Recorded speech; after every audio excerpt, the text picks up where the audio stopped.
पादपद्मे तयो श्रुत्वा प्रणमामि मुहुर्मुहुः. Good morning and namaste, everybody, and welcome. I'm actually fairly surprised to see so many people here today. I guess it takes a little more than just cold to put down a New Yorker. Yes. I was in Scotland and Ireland a month ago, and it was cold there. In Scotland also it's cold, but not quite like it's cold here. And everybody made a big deal about it's going to be very cold, and they were telling me be careful and wrap up well. But temperatures-wise, this is actually much colder than it was ever there. And they told me in Dublin that any snow and the city is paralyzed. And he said it's not like your New York or Manhattan where huge amounts of snow are cleared up within overnight. Yeah. Today is a very auspicious day. It is the birthday of the Holy Mother, Sri Sharada Devi. Now, these birthdays are usually observed on the dates falling in the Indian calendar, which is a lunar calendar. Therefore, it doesn't match always with the English calendar. It usually doesn't. And also, often we do the talk on the nearest Sunday. But today, interestingly, it is the birthday, it's the actual birthday, as per the Indian calendar, and it's also a Sunday. So, it's a fortunate coincidence. Today, I want to focus on the spiritual teachings of the Holy Mother, more precisely, the teachings on spiritual practice. One of the core practices that we do in our tradition is the repetition of the mantra and meditation, visualization of the deity. Ishta mantra, Ishta devata. So specifically her teachings about that. But before I go there, I would like to make some general observations and then proceed into the subject. I've often found it both inspiring and amusing that when I go to our main monastery in Belur Math, the big imposing temple is the temple of Sri Ramakrishna. And there is a temple of Ma Sharada, where after she passed away, her body was brought there and cremated there on the bank of the Ganga. And there is a very beautiful but small temple facing the Ganga. All the other temples face away from the Ganga, but the mother's temple faces the Ganga. Because the idea was she loved the Ganga, she loved watching the Ganga. So that's one reason. Another reason is, across the Ganga is Calcutta, the city of Calcutta. So it's on this side is Howrah, on that side is Calcutta actually. And Sri Ramakrishna had told the Holy Mother before he passed away, he said, the people of Calcutta, for him the people of Calcutta meant the people of the modern world, English educated, the people in the world. The people of Calcutta are struggling they're suffering and struggling like insects and worms. Do look after them. Yeah. And so she sits there, now forever, looking upon the world, a picture of grace and compassion and help and motherly love. And I'm amused to see how there's so many people, especially long-term visitors to the monastery, and the monks, especially the senior monks. So they'll all go to the main temple of Sri Ramakrishna and bow down there. But then they hurry off to the little temple of the mother. That's always crowded. And there are monks there, there are people, devotees there, men and women, old and young, and they crowd around. There you will see people meditating, there you will see people praying, there you will see often somebody or other weeping, crying there. There is a tremendous attraction. It is, as I said, both amusing and inspiring to see that. I've also seen people, when they come first to spiritual life, they are attracted by Swami Vivekananda. It's very easy. Here is this person who is a spiritual giant, a great meditator and a yogi par excellence, and a philosopher par excellence, a karmi, a person of action.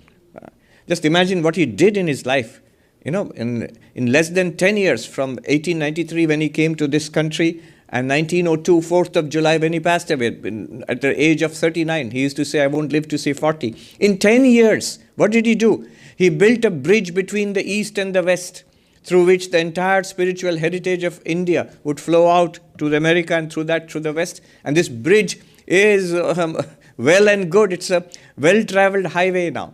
From Vivekananda, he was the pioneer. From that till today, so many teachers and swamis and yogis and philosophers and so many have traveled across.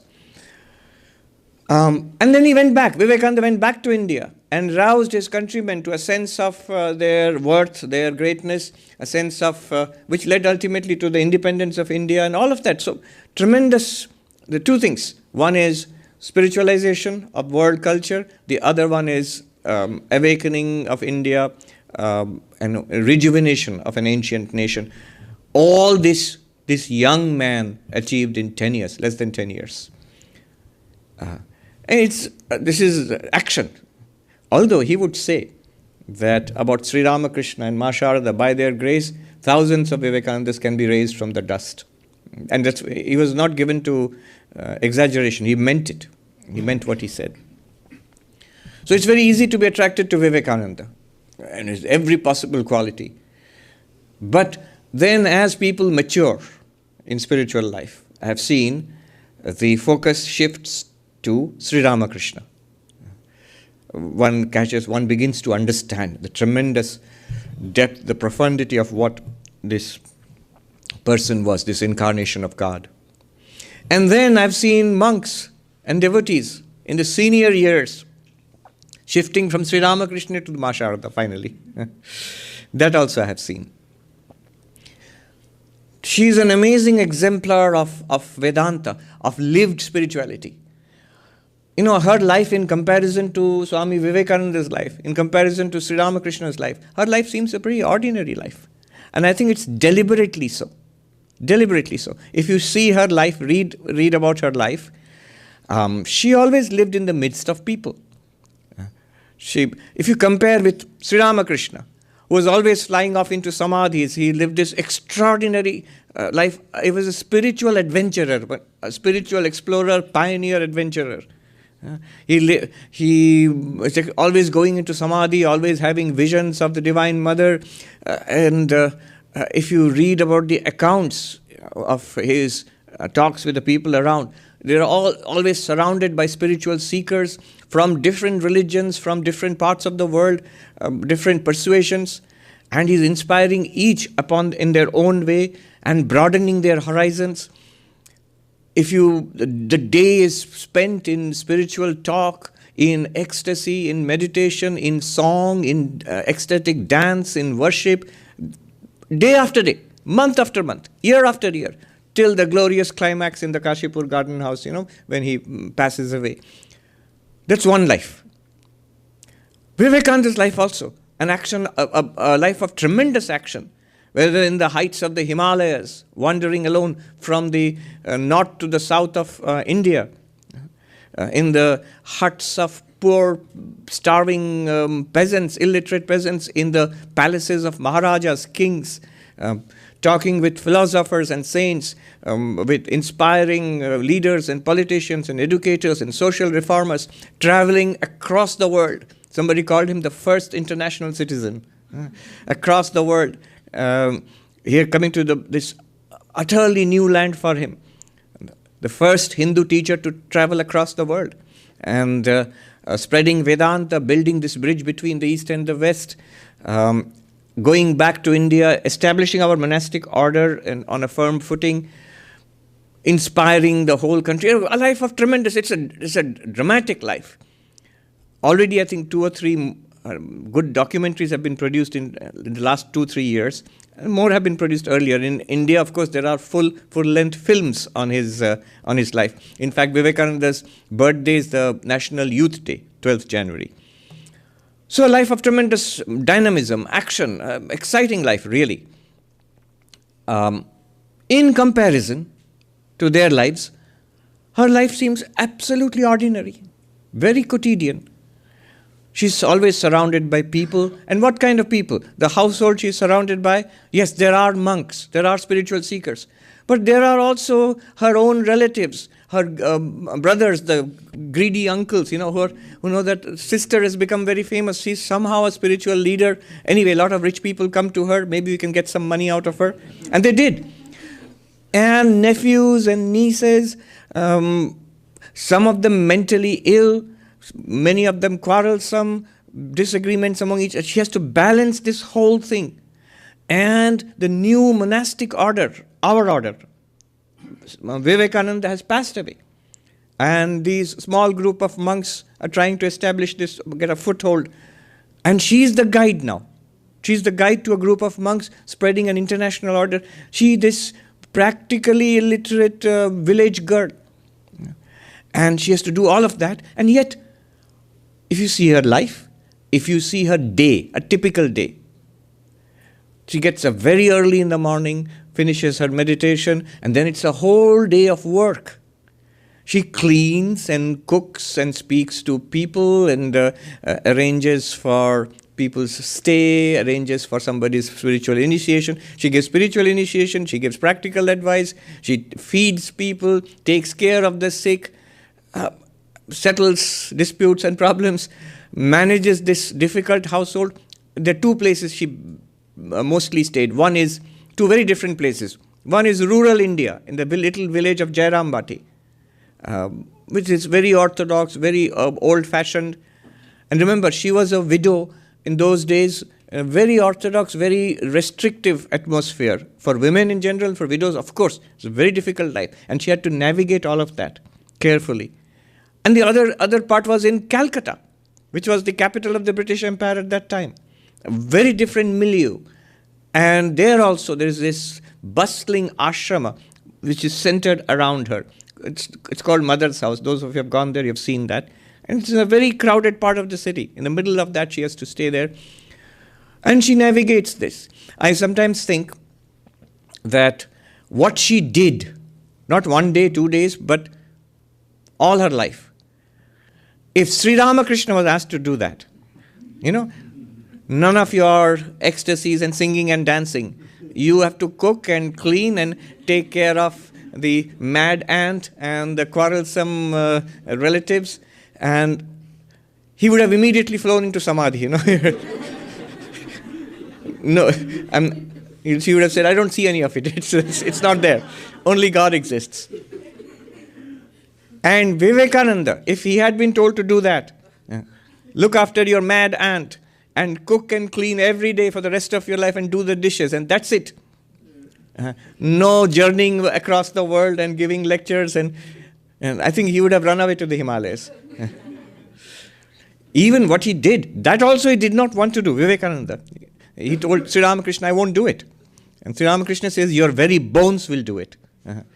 And he used to go away, meditate in Himalaya. There's a place called Kasar Devi near Almora. There, in the caves there, there's a place, the cave is still there, where he would sit and meditate. And he says, as if I was expelled from that cave. A force pushed me out into the world. But she did it. She did it, not 1 day, not 1 week, not 1 month or year, for years and decades till the very end of her life, till the last day of her life. And she did it with a smile, a faint smile. She was not given to hilarity. Faint smile, and with quiet grace and serenity. Lives of tremendous struggle, actually. When Sri Ramakrishna passed away, she was a Brahmin widow with no means of support. Her husband had been, in worldly terms, he was a priest in a temple. With a very small salary, he had kept a little bit of money for her when he knew those days, hard days would come when he would be gone and there would be nobody to support her. And then he said to her, do not ask for anything. He said, never put your hand like this, always like this. Give, do not ask. And she went back to the village, nobody to take care of her. And she had a little vegetable garden which she cultivated. Sri Ramakrishna had said that. And she would repeat the name of God, meditate, lived in utter poverty. People forgot about her.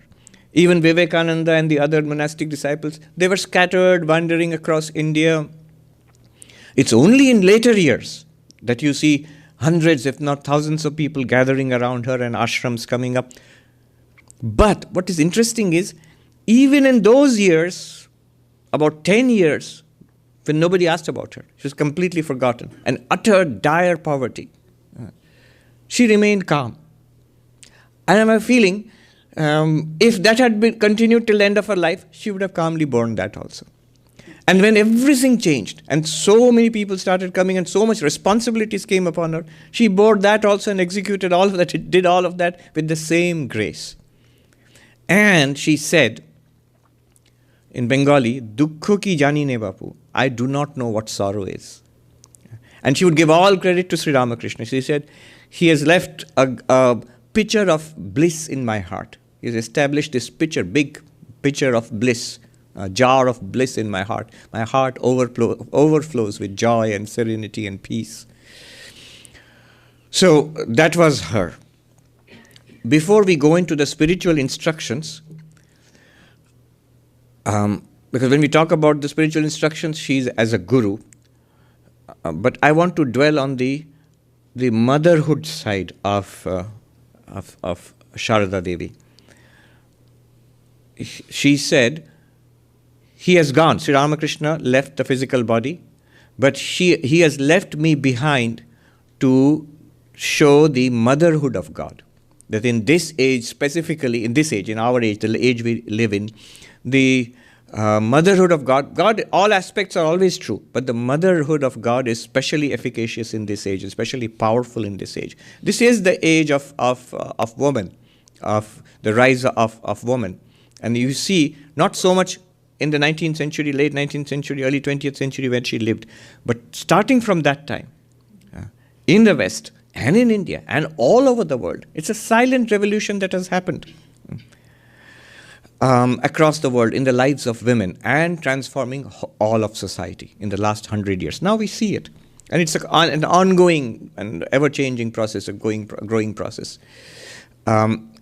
She came at the onset of this age, just as before sunrise you see the eastern horizon red, So she was that harbinger, that envoy of a new age coming. Now, Swami Gambhiranji has said about her, he wrote an authoritative biography about her. He says, principally there are these three characteristics, these three sides of Ma Sharada. One is, of course, we worship her as the goddess, as the divine mother, as the manifestation of the mother of the universe. In Hinduism, God is worshipped in male forms, in female forms. I often say in Hinduism, the answer to any question is yes and no. Do Hindus believe in God? Yes and no. There are orthodox Hindu philosophies which do not talk about God. Sankhya, for example. Is God male? Yes and no. The worship of the, in fact, the oldest icons found in India go back to what we used to call the Harappa Mohenjo-daro civilization. Now it's known as the Saraswati Valley civilization. 5,000 plus years ago. And they are figurines of the Divine Mother, of the Divine Feminine. So God is worshipped as in the female form, in the male form, in human forms, in non-human forms, formless, in the form of the elements as space and fire and water and earth, and so in all these ways. God is worshipped as the Divine Mother. Especially, it's a well-entrenched tradition in India for thousands of years. As Durga, as Kali, as Saraswati. Sri Ramakrishna would say about her, she is Saraswati, the goddess of learning, come to earth this time, O Saraswati Gyan Ditesche. That means to give knowledge, the saving knowledge to humanity. This time she has come. So she is an incarnation of God. She's an incarnation of God. We worship her as that, as a goddess, as divine. That's one side to her character. The other side to her character, Swami Gambhiranji says, is that of the Guru. So she is a spiritual teacher to many, many thousands in her own lifetime and millions afterwards. She has said herself That remember, my blessings and my grace go out to all those who have come, and to those who have not come, and those who are yet to come. So it flows down the ages. There are millions of us who are in spiritual life and who are progressing, whether we know it or not, because of her grace specifically. So Guru, the Holy Mother as the Guru, that's the other side to her. And what we will discuss today is her teachings as a Guru. That's what we're going to discuss. But before we get into that, the third side to her character, as the mother. Now it's very interesting. She is a mother just like our own mother. Swami Arupananda, a monk, he asks her, are you truly the mother of all? And she says, yes. All of us. She says, yes. Including those who have not come, those who do not know, yes, to all of us, everybody. And of those creatures too, the animals, the cats and the dogs and the birds and plants and all other living creatures. And she says, yes, their mother too. I am their mother too. And then he adds, but then why do they suffer so? Especially animals suffer so much. And she said something cryptic. She says, in these births, they will experience in this way. But I am their mother. I am the mother of all. That motherhood, it will be amiss if we go straight into esoteric spiritual matters without mentioning how she was just like a very loving mother. Hiding the goddess side to her, hiding the guru side to her. So just a few incidents as a sort of sketch, because these stories are legion. I mean, you could write, there are actually volumes and volumes, most of them dealing with her, talking about how she related to people as your own mother. And the stories I've selected are very ordinary, or deliberately so. Nothing very dramatic happens there. No deep philosophical teachings are given. No Atman, Brahman, pure consciousness. No deep, no very secret, esoteric, spiritual teachings are given there, practices. No. Even in the worldly sense, nothing very dramatic happens. But you can never forget this, and you feel a deep closeness with her.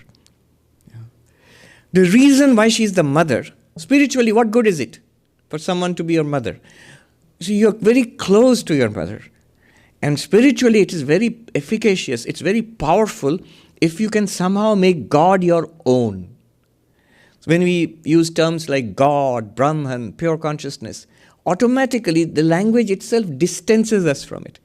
It sounds, either God sounds very awesome and distant, believable, not believable, and even if believable, something very, almost scary, something very awesome, very distant, very majestic, which is true. If you use terms like pure consciousness, Atman, it sounds abstract, not quite living the full-fledged life which we are living in the world. But the mother is very close.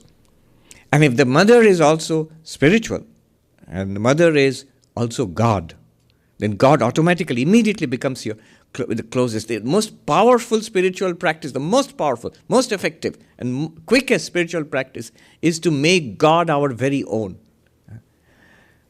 I belong to the Lord belongs to me. The Lord is mine, and I am the Lord's. If you can, make that happen. And the motherhood of God makes that happen very fast, immediately. So see, for example,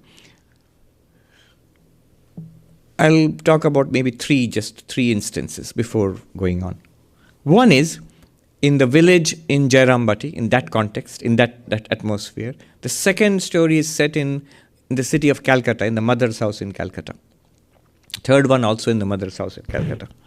The first one in the village of Jairambati.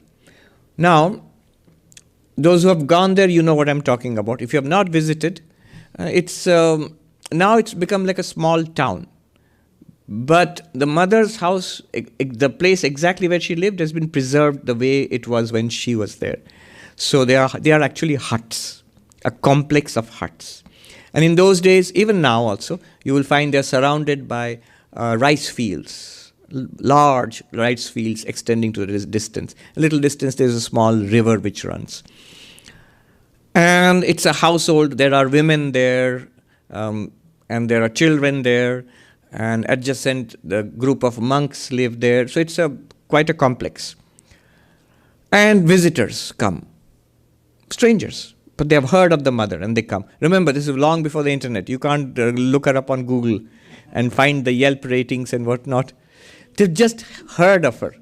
In those days, and it was difficult to know, and also it was not advertised in the sense that people generally kept her in a closed circle.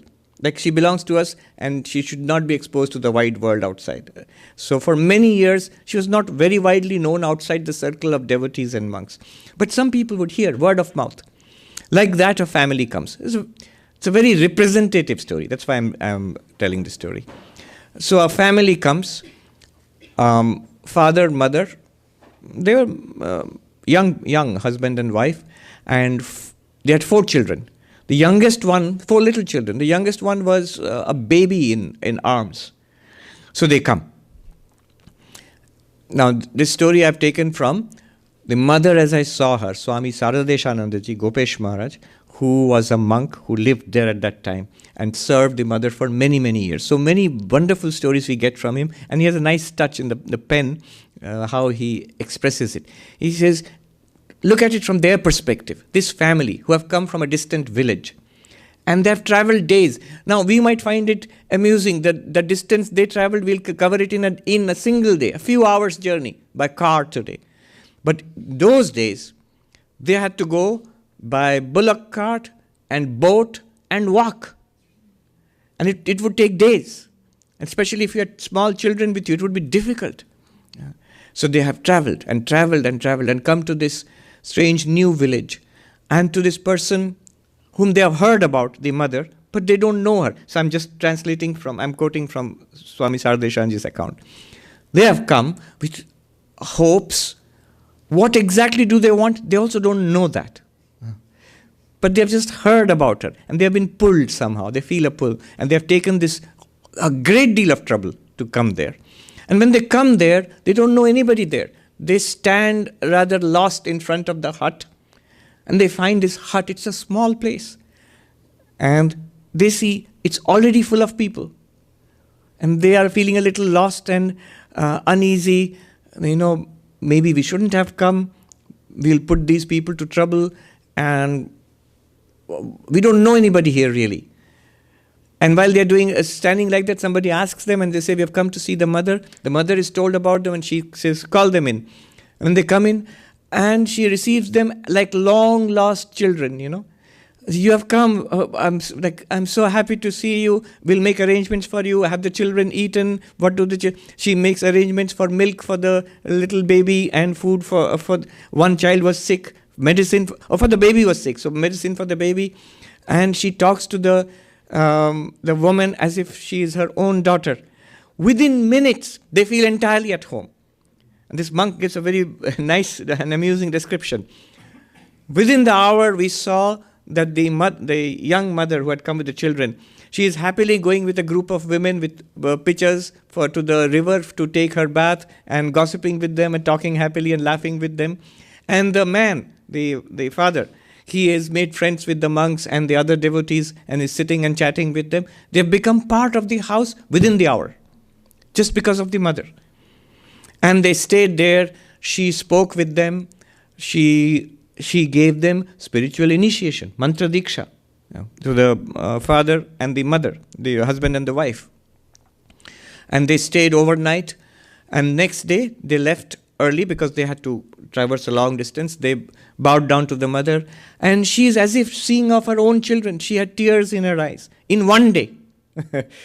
And she walked with them a little distance. They had to go and take a bullock cart and go. And she comes back and she discovers a towel, gamcha, the thin cloth towel. The lady, the woman, she had taken her bath in her hurry. She had left the towel to dry and she forgot to take it. And the mother is so worried about it. She says that, oh, my daughter, when she looks for it, she will not find it. And a young monk, it must be the author because he doesn't mention the name, but he gives so many details, it must be him. So he says, he volunteers, don't worry, mother, I'll take the towel and give it to them. So he runs after them. And she was so happy. Will you? All right, please do that. And he runs after them. They had not gone very far. And he gives the towel to them and said the mother was worried that he would miss it. And the lady was so abashed. She said, oh, I'm so sorry. I'd completely forgotten about this. You needn't have come anyway. But she was so touched that the mother thought about her and took the trouble. She comes back and he tells the mother he has returned the towel to them and they are on their way. She is very relieved. In the meantime, one of the ladies discovers a sari, which this woman also, she had left her sari behind. After washing the sari, she had left it behind. And they come and give it to the mother. Mother is immediately, she is sorrowful. Oh, my daughter, when she wants to change her clothes, she will not find this. Now, one of the ladies in the household, a little sharp-tongued, she said, yes, with four brats like that, obviously she'll be absent-minded. And the mother was hurt by that. Says, what kind of language is that? But by this time, they must have gone far. And one of the ladies said, well, don't send this young man again. They've gone far by now. And it's getting hot.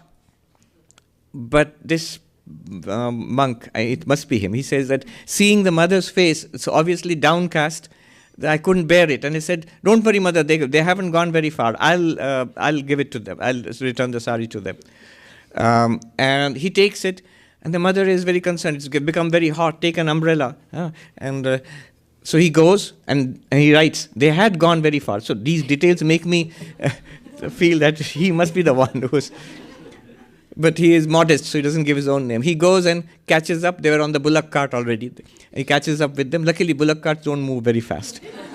You can walk up to them and catch up with them. But he says when he returned the sari to the hapless lady, first of all, she was very abashed. And she said, oh, you needn't have come. You've taken so much trouble. But, he says, she, the Holy Mother, made them her own by those gestures. This is something that they will never forget till the end of their lives. This closeness with the Guru, this closeness with the Holy Mother, this is established by those little gestures. That's all. That family never came back again. Nobody ever heard of them again. But I'm sure, they remembered her till the end of their days, and they felt this very great closeness with her. A similar incident now in the city of Calcutta. It's a big ashram. I mean, small place, but very busy ashram. And a lot of people would come to meet the Holy Mother. So her time was measured.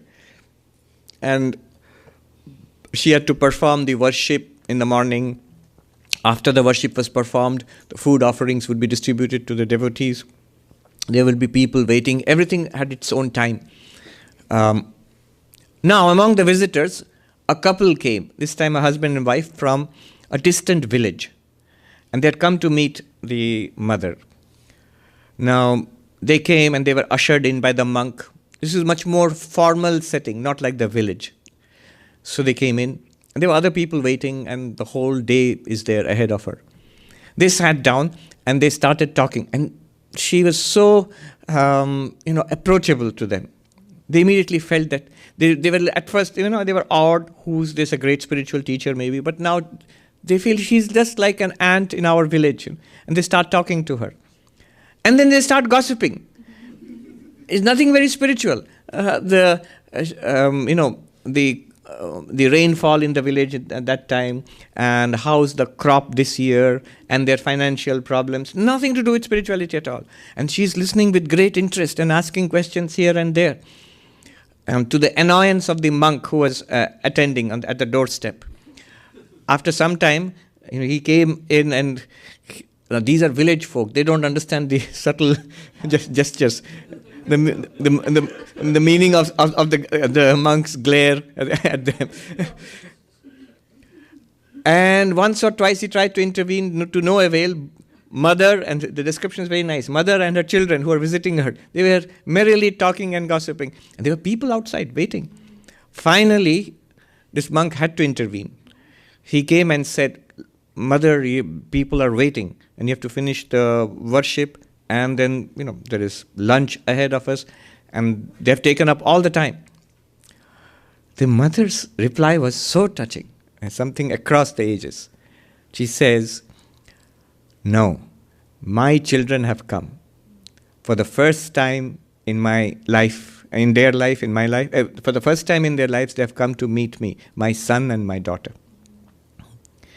We do not know if they will ever come again. I will speak with them. Those who cannot wait, they're free to go.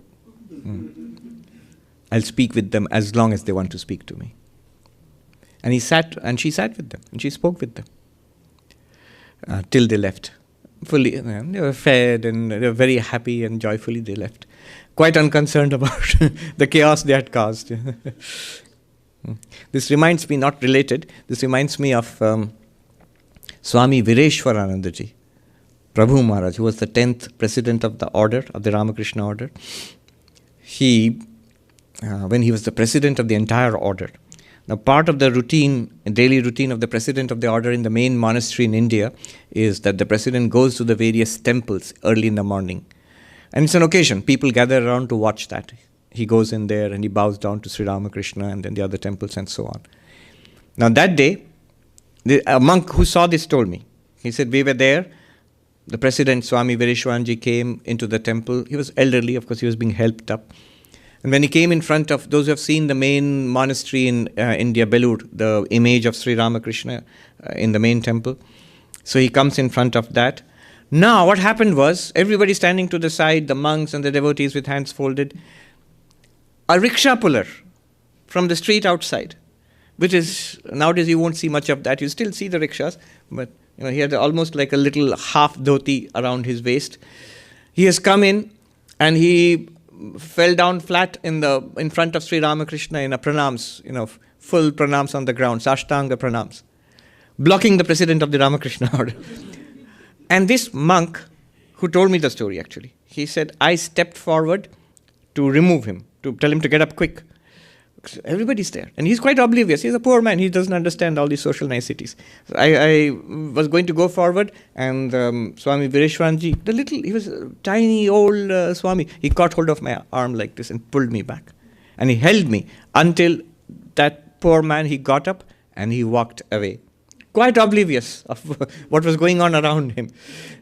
And then Swami Vireshwaranji went in and did pranams and came back as the whole group of monks and other devotees came down the stairs of the temple. He says, the Swami, the president, turned to me, the monk told me, and said, never do that.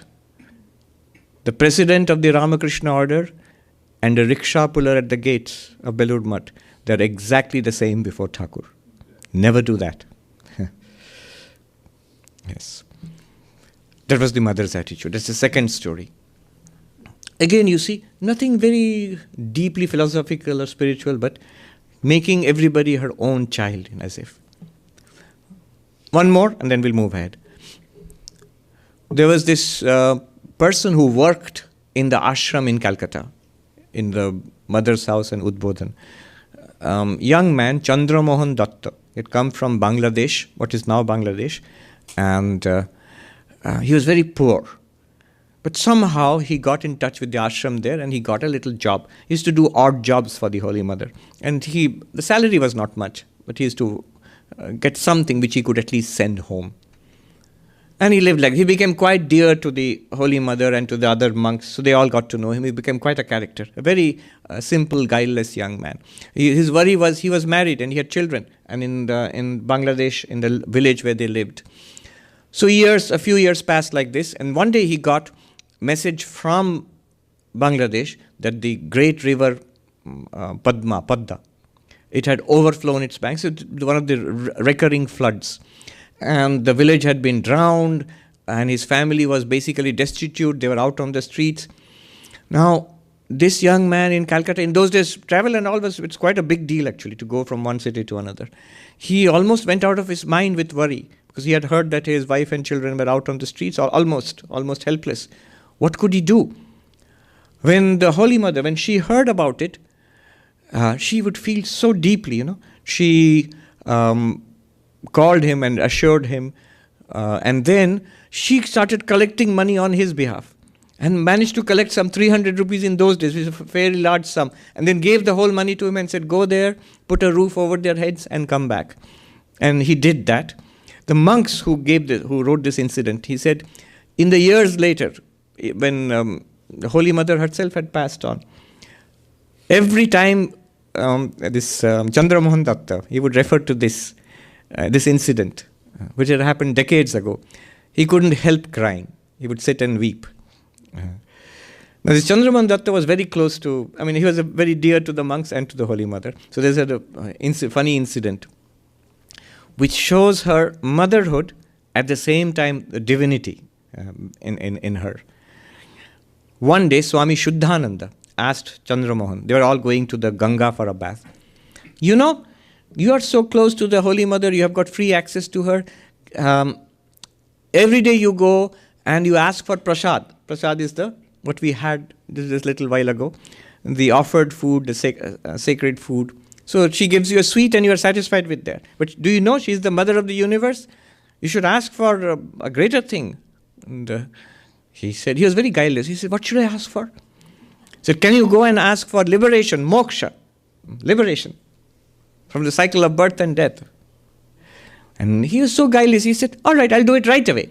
And he said, he ran up to the house where mother was staying, and he said, I went up to the room. She was engaged in the worship. The puja was going on. So he says, as I entered the room, suddenly, he was always very free with the mother. Suddenly, he says, a great fear overcame me. And I started perspiring. And my knees started trembling. As I came closer, she was sitting in worship. She looked at me and she said, do you want to say something? And I was thunderstruck. I just stared at her, open mouth. And then she repeated, do you want something? And I said, prasad. And she gestured towards a plate and took a sweet, and he said, I literally ran away from there. And he said, I was so scared. I don't know why. A great fear overcame me.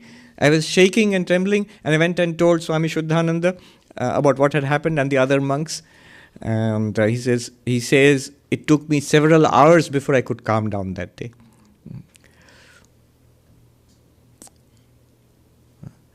This motherhood, tremendous closeness she would develop, and immediately she would make you her own. It was true of Sri Ramakrishna also.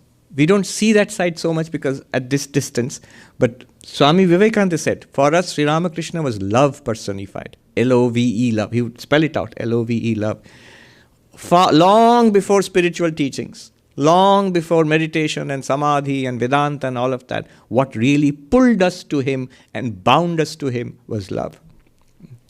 He loved like nobody else. Vivekananda says, all of us felt, that even our parents didn't love us as much as he did. And also he said that you felt that he loved you the most. And so when the focus was on you, it was entirely on you. Now, the Holy Mother as a spiritual teacher, her teachings, I want to read it out for you. A monk from India, a very senior monk under whom I had the privilege to work for a few years. So he sent this little book to me as a gift.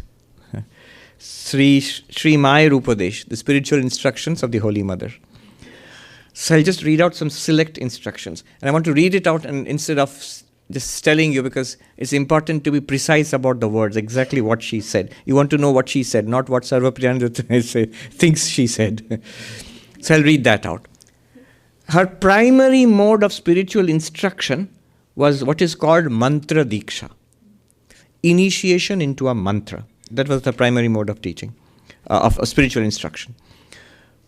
In Hinduism, God is infinite, and so God can be worshipped in many, many, many ways. You can worship God as Narayana, Vishnu, Shiva, Kali, Durga. And remember, these are not different gods. They are not different. That God is one, that is very clear for Hindus. But God is infinite also. And so when the human tries to approach God, God reveals himself, herself, itself in many ways, and they are all valid. That's why it's so easy for a Hindu to accept the truth of all other paths also. Not only within Hinduism, but then when the Hindu comes across Christianity, Islam, or other religions, for the Hindu it is, all right, these are strange people, they worship God in this way, and it's perfectly all right. And it is the same God we worship. And that does not require any amount of, philosophy, theology. It's just sort of part of the culture. The truth is one, the wise speak of it differently. Take a look, it's written there from the Rig Veda, right on that wall. That's sort of central to Hinduism. And it's from the Rig Veda, the most ancient scripture of the Hindus. But it's not something just scriptural. It's part of the culture. Those who are from India, you know. It's part of the culture. It's not at all ever an issue that is my God true, is your God false. That does not make sense to the Hindu mind. If God is real, then in all its manifestations it should be real. It can't be that only in one place, in one religion, to one people alone, God is real, and all other expressions of divinity are somehow false. No. This is, I think, a tremendous fact of social engineering, which has been accomplished thousands of years ago in India. It's one thing to understand it philosophically or theologically, but another thing to make it part of the culture of an entire people for centuries and millennia to come. It is a tremendous thing. It's one of the things when Vivekananda said, what can the world learn from India, West learn from India, is one of these things. This is one of the things. And I think even today we definitely can use that kind of understanding.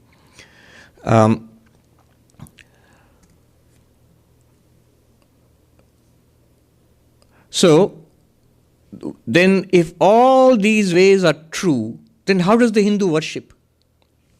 People get confused. Sometimes you go to a Hindu household and to the shrine or to a Hindu temple. You see a bewildering array of deities, very colorful, very different forms, and people are often confused. Non-Hindus are confused. What's going on here?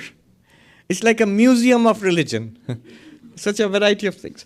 So what the Hindu does is, there's something called Ishta Devata, the chosen deity. So yes, God appears in many forms, in many traditions, in many names. Now, when you want to practice spirituality, you have one form which is special to you among all of them, while knowing all of them are true. But in order to concentrate your mind, in order to hold on to the divinity, our mind requires something specific. And so, it might be the part of the country you come from. For example, in the east of India, the worship of God, in all of these forms is there, but especially worship of God as the mother is prevalent, the divine mother, in the eastern part of India. So the Durga Puja, Kali Puja, and all of these.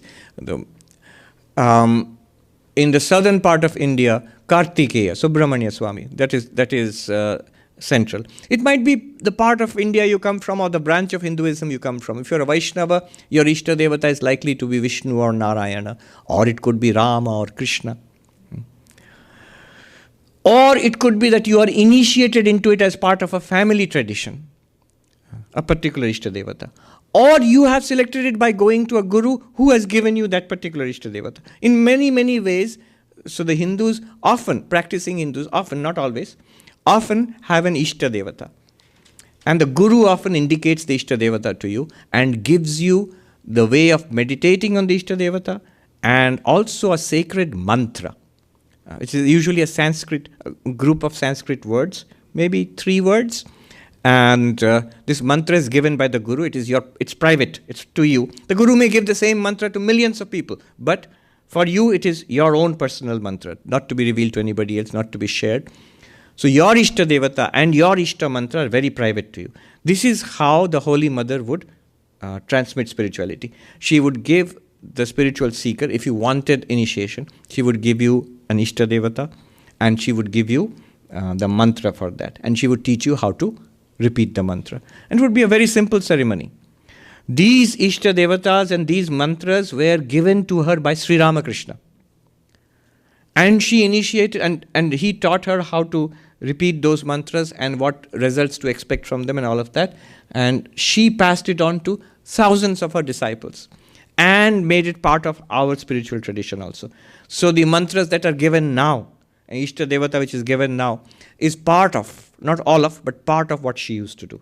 So it comes from her, our core spiritual practices, and those come from Sri Ramakrishna. And these are the ones he had realized. He had actually used these mantras and had visions of God in those particular forms. So that was the teaching she would give. And it was nothing very elaborate. Swami Asheshanandaji, who was here, some of you have seen, who was in Portland. He was the last living monastic disciple of the Holy Mother, Ma Sharada's last living monastic disciple. He had got initiation from her. So he writes, he was also secretary to Swami Saradanandaji, who was the disciple of Sri Ramakrishna, and that's him here. And the secretary of our order, the first general secretary of our order, also author of Sri Ramakrishna, the Great Master, that book. Very great enlightened being. He would also give initiation. Many people took initiation from him. Now Swami Asheshanandaji, as his assistant, saw how Swami Saradananda would initiate. And so he himself says this. He went to Swami Saradanandaji and said, he was, wow, you do such a great job of it. So detailed and so much precise instructions. But when I got initiation from the Holy Mother, it was very simple. She just gave me the mantra and she didn't even tell me how many times to repeat it, specific times for repetition. All these details which you give, I didn't get anything from her. I just got an initiation. So what I want from you is, can you give me can you add to it, improve, upgrade. So, and Swami Saradanandaji said, what a great fool you are.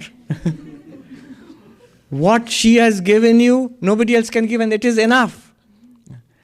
Just the fact that you have got the mantra from her, your spiritual life is complete there and there itself. You don't need anything else from anybody else.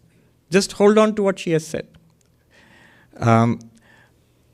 Again he was asked, Swami Saradanandaji, you give such an elaborate initiation, and it takes time. Mother would initiate within minutes. She would say, all right, take a bath in the river and come and sit here. And here is the mantra. Her initiation was, she would tell, here is the mantra, my child. And this is your Ishta Devata, the form of your chosen deity. And a number of times, numerous times, those persons who have written accounts, they would straight away, as she said this, they would have the vision of God right there. Maybe for the only time in their lives. And then she would say, practice in this way. That's it. And you are supposed to offer something to the Guru after the initiation. There would be a fruit or a banana or something there in the kitchen. She said, get that and offer it to me. She would herself provide it. Get that and offer it to me. That's it, done. And then she would go back to her cooking, her household chores. That's all. It was really simple. And he said, yes, she could do that. If she initiated, this is the last birth for such people. Their liberation is guaranteed.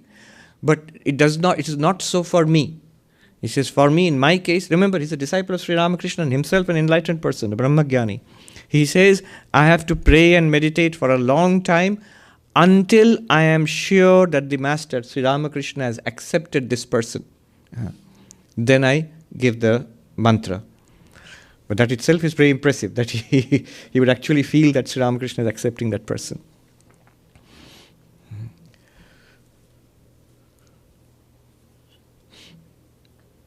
See, somebody complained once to the Holy Mother, to her face itself. Those who had seen Sri Ramakrishna had so few disciples and he loved and took care of each one of them. I don't think you love us so much. They said to her.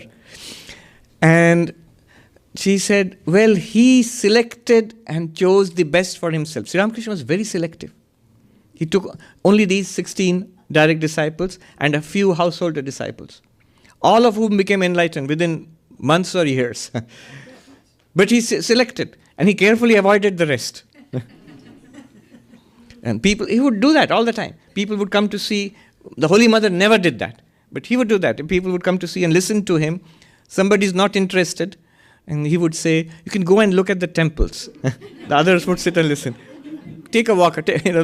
Americans would say, take a hike.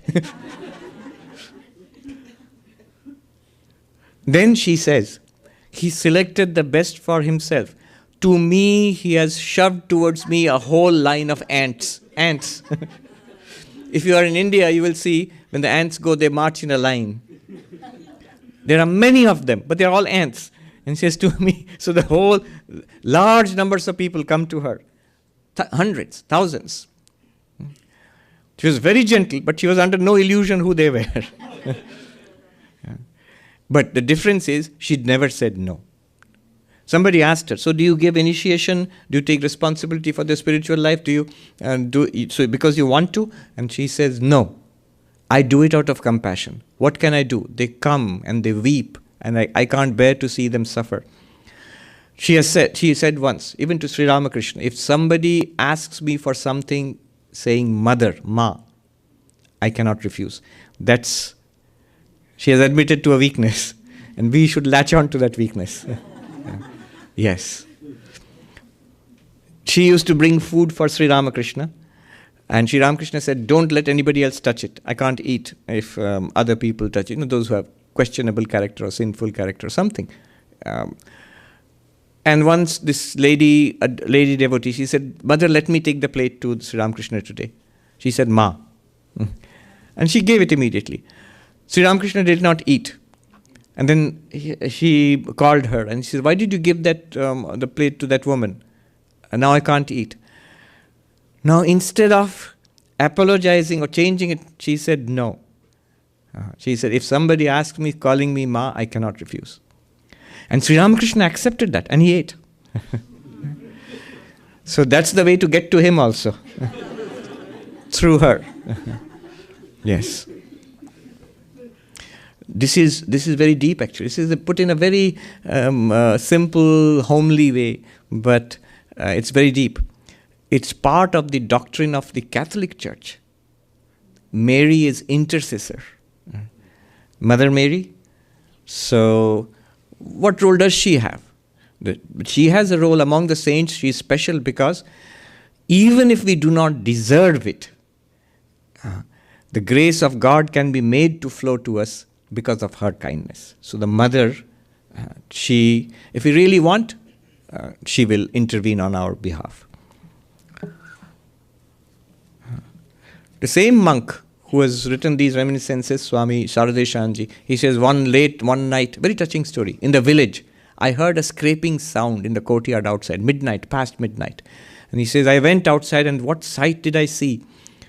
In the courtyard of the ashram, which if you have gone to Jairambat, you will see the same courtyard. The mother was sitting there with a small spade and digging out something. And he asked, what are you doing so late in the night in the dark? And she said, all these pots, earthen pots, when they break, the sharp pieces are left on the ground. She said, my sons and daughters, they walk barefoot on this, and it may hurt their feet. So in the middle of the night, she's cleaning the courtyard, she's digging out those little pieces of so that the next morning when these men and women, when they come, they will not get hurt. And he writes, so this is the ancient mother who's clearing the path for her children from lifetime to lifetime, removing the obstacles on our path. We do not know really. All right. Now our actual instructions. I'll read out in Bengali original and translate a few of them. ঠাকুর ছিলেন তিনি একটি দেখা প্রত্যক্ষদর্শী লোক। তিনি সব দেখেছেন, তিনি সব জানেন। তার কথা বেদ বাক্য। তার কথা যদি বিশ্বাস না করবে তো কি করবে? Now simple teaching. She says, there was Sri Ramakrishna. By that time he had passed on from the physical body. There was Sri Ramakrishna. He spoke having seen. He was a spiritually realized soul that he had actually seen. Pratyakshadarsha means the person who has actually realized God and seen God. He knew all aspects of spiritual life. His words should be regarded as the very words of the Veda. If you do not believe his words, What else will you do? Where will you go? Next. তাঁর নিজের মুখের কথা তাকে স্মরণ করলে কোনো দুঃখ থাকে না. These are words from Sri Ramakrishna. I'm repeating what she has said. Literally his words from his lips, that if you remember him, if you keep him in mind, sorrow will not touch you. যে একবার ঠাকুরকে ডেকেছে তার আর ভয় নেই. If you have even once called upon Sri Ramakrishna, you have no further fear. Because he will take responsibility. Not that everything will be done immediately, but he'll take responsibility for you. ঠাকুরকে ডাকতে ডাকতে কৃপা হলে তবে প্রেম ভক্তি হয়. And if you keep calling on Sri Ramakrishna, then the grace of Sri Ramakrishna descends on you. And how do you know? Prema bhakti, devotion, love for God will come in your heart. তাঁর নাম করবে, তাতে খুব বিশ্বাস করবে. Repeat his name and have great faith in him. সংসারে মা বাপ ছেলেদের আশ্রয়স্থল, তেমনি ঠাকুরকে জ্ঞান করবে.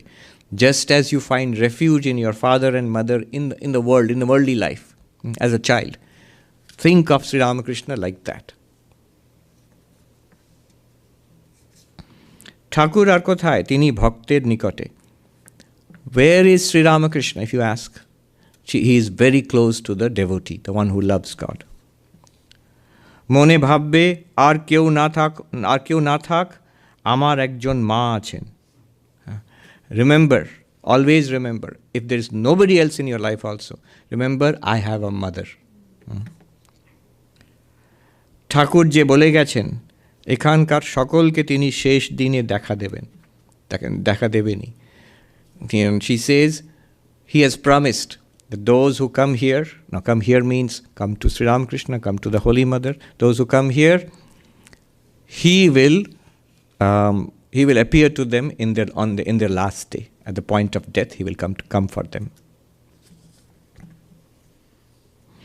ঠাকুরের কাছে মনের কথা জানিয়ে প্রার্থনা করবে, প্রাণের কথা কেঁদে বলবে, দেখবে তিনি একেবারে কোলে বসিয়ে নেবেন. Pray to Sri Ramakrishna and tell him what is in your heart, whatever is in your heart. That which is most sacred to you, closest to you, what you really, really want in life. Say that, tell that to Sri Ramakrishna in secret. Tell it with tears. Tell it with tears. You will find he will pull you onto his lap. Like a loving father pulls a child onto their lap. You will see it will be literally like that. তোমাদের আর ভয় কি? What fear do you all have? You need not have any fear. তাঁর শরণাগত হয়ে থাকবে.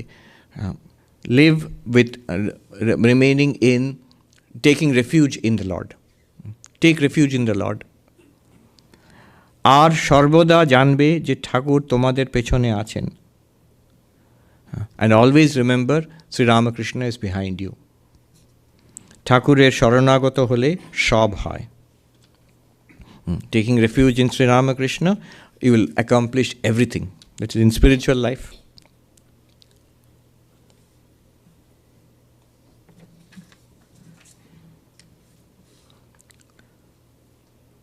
যেমন ফুল নাড়তে চাড়তে ঘ্রাণ বের হয়, চন্দন ঘষতে ঘষতে গন্ধ বের হয়, তেমনি ভগবত তত্ত্ব আলোচনা করতে করতে তত্ত্ব জ্ঞানের উদয় হয়. Very beautiful. The essence of Vedantic practice is given here. He says, just as a fragrant flower, if you rub it in your hands, the fragrance comes. You can smell it, and your hands will also get that. Just as sandalwood. So sandalwood, they make sandal paste, but by rubbing it. So and then you put water on it, and sandal paste is generated. I speak from expertise. That was one of my duties. I used to do that.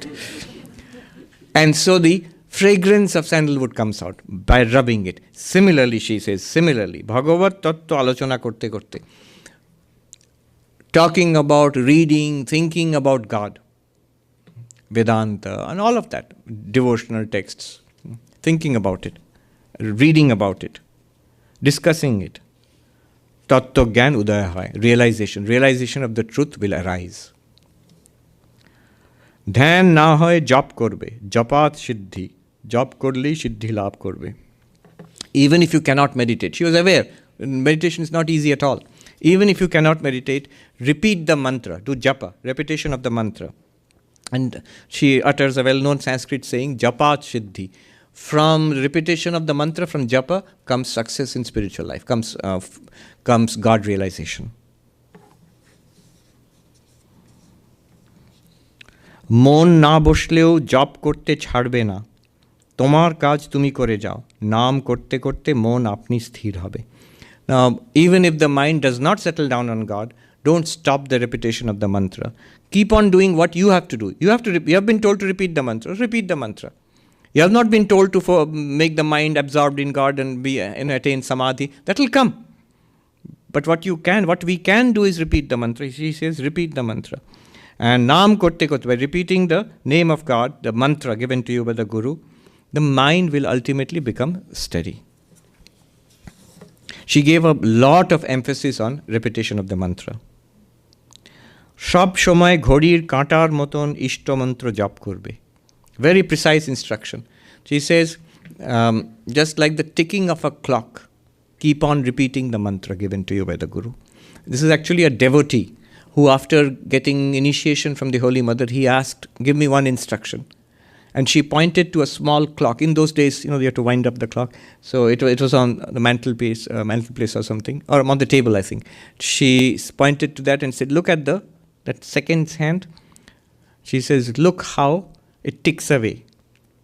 Similarly, repeat the mantra like that clock ticking all your life. You don't have to do anything else. That's not easy at all, but what we can do at least is, if you have got the mantra from the Guru, repeat it. The moment you remember, I have stopped repeating it, start again. Don't give up.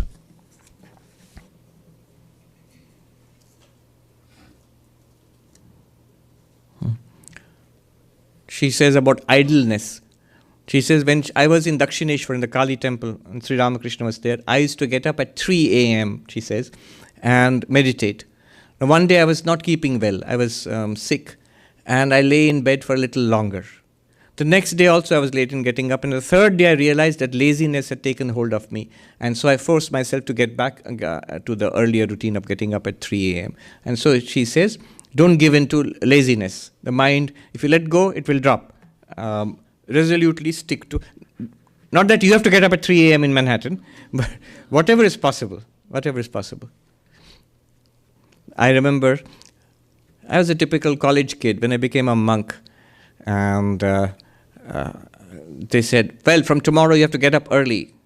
Well, yeah, I said, I can get up early. Tell me 6 a.m., 7 a.m., whenever, I can do that. In the college hostel where I lived, especially the boys were very lazy, so they would get up at 9 o'clock just before class, I think. And the monk stared at me, said, forget that, you have to get up at 4 a.m. So in our training, we had to get up at 3:40, and they won't. That's the advantage of a monastic life. Even if you don't want to get up, there is no way out, because they're going to ring a bell politely next to your ear until you get up. And when a lot of people are doing that at the same time, it's not so difficult at all. It's not so difficult. When everybody's doing it, it's not so difficult. In fact, it's much more difficult to lay down in bed when all of your brother monks are gone to meditate. You feel like a criminal then.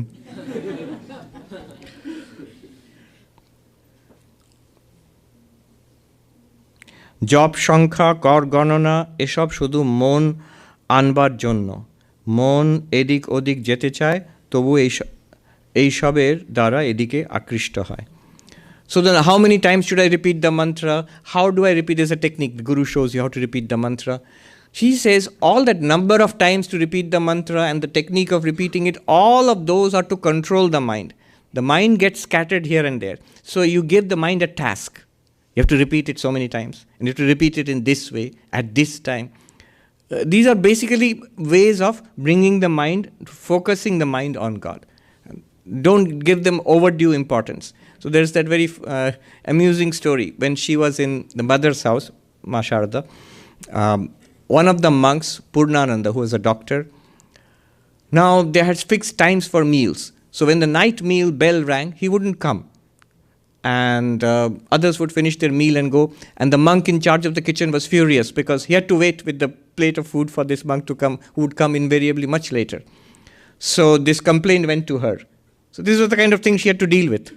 This is one of the more milder things she had to deal with. There are endless stories of interesting characters. So she called that monk and said, "My child, what's wrong? Why don't you come for food on time?" And he had tears in his eyes. He said, "My guru, Swami Brahmananda." So is that's him there?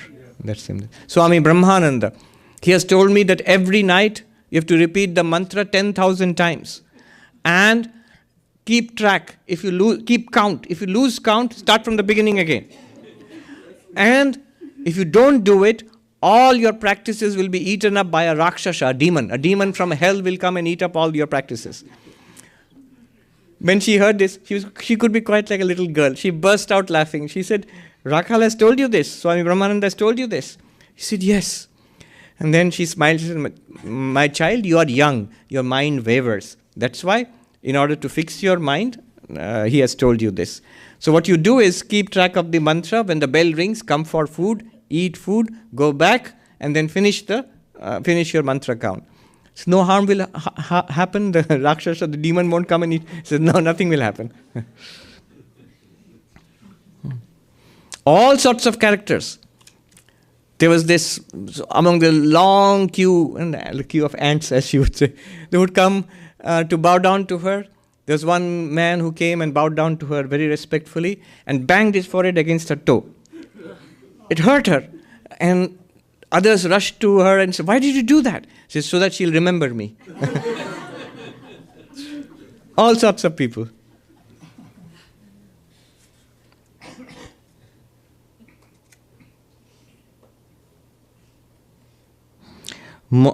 যখন জপ করতে করতে ভগবানের রূপ দর্শন হয়, ধ্যান হয়, তখন জপও থাকে না।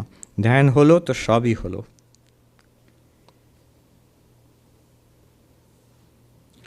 Says, when you keep on repeating the mantra, after some time the mind will become still and you will have a clear visualization of the form of your chosen deity. And that is meditation. If that happens, that is all. I mean, at that point, the japa itself will stop also. There might be a point will come when the japa itself, the repetition of the mantra itself, will stop.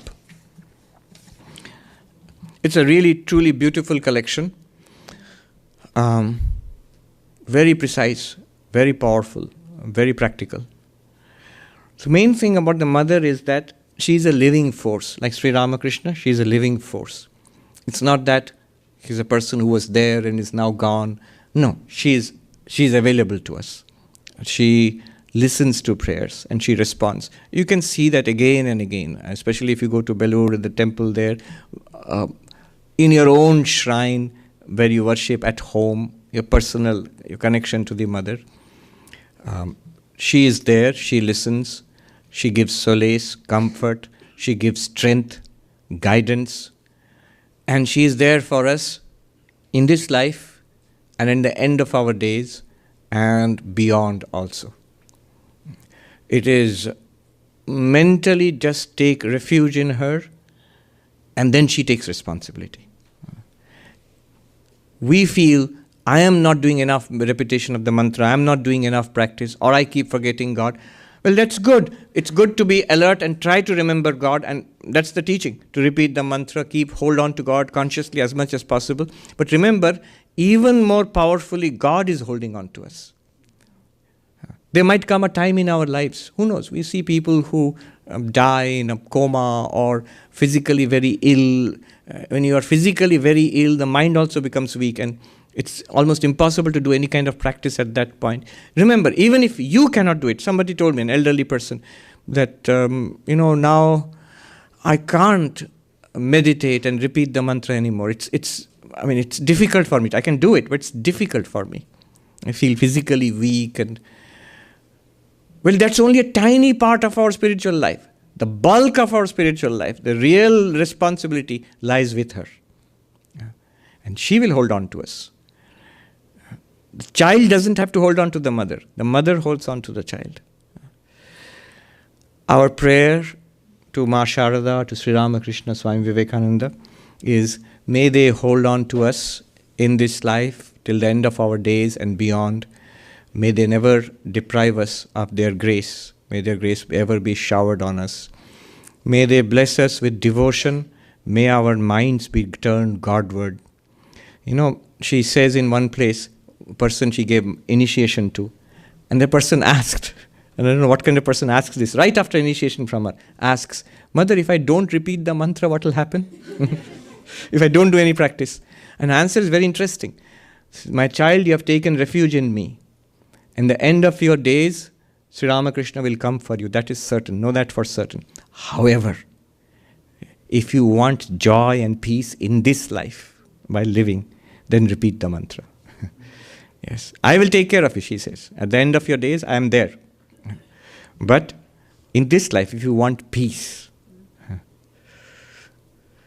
So, I pray to her that may she hold on to us and may she grace us with the peace of mind, with the concentration of mind, with the wisdom to turn to God and from our side also to hold on to God. That shows a very wise mind. The most important thing for us to do is to hold on to God, is to hold on to her. Yeah. Om Shanti Shanti Shanti Harihi Om Tat Sat Shri Ram Krishna Arpanamastu. Oh, you want to come with the basket? Yes. And there's still a little bit of time. They're coming with the basket.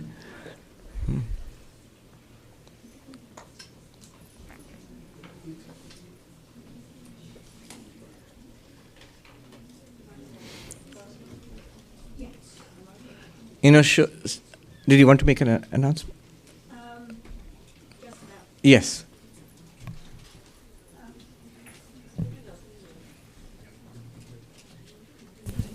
Yeah. Hello? Yeah, I'm good.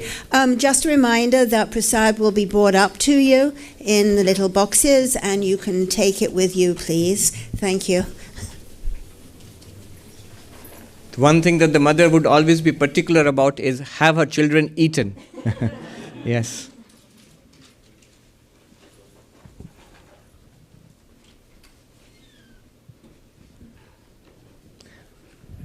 Two stories.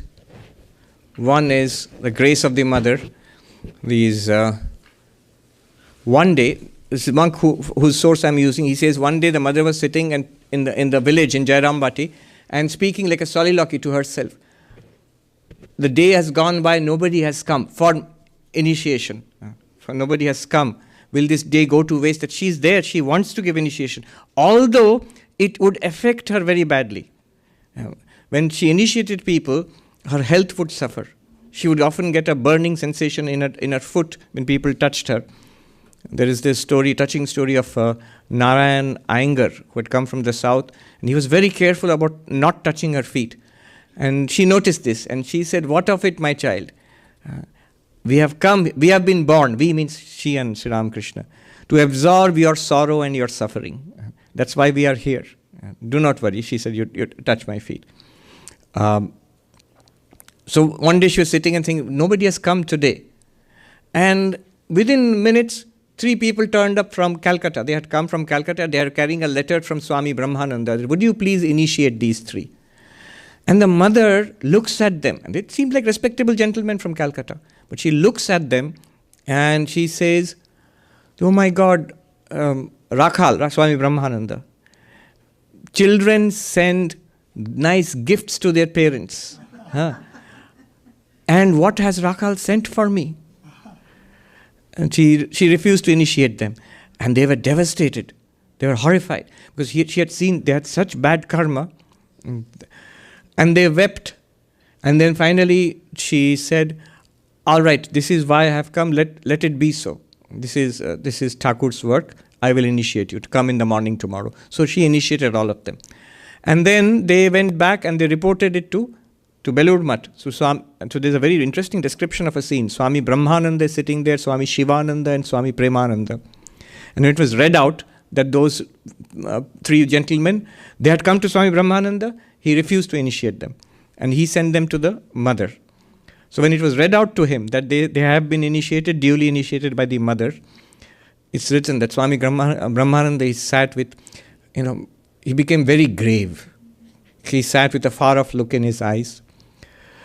Swami Shivananda sat quietly. Swami Premananda said, Mother, grace, kripa, kripa, kripa. What she swallows, with a fraction of that, we would have been turned to ashes immediately. We would have been burned to ashes immediately. And yet she quietly swallows the whole thing. So that was one side to her. It really harmed her physically, but she would keep on doing it again and again. And the other kind, whom she really liked, three young men who became to be monks, and they walked to Jairambati and said, initiate us into monasticism. She generally, monasticism monks, she would always send them to Belur Math to be initiated by Swami Brahmananda or Swami Shivananda, president of Belur Math. She said, why didn't you go there? They were adamant, three of them.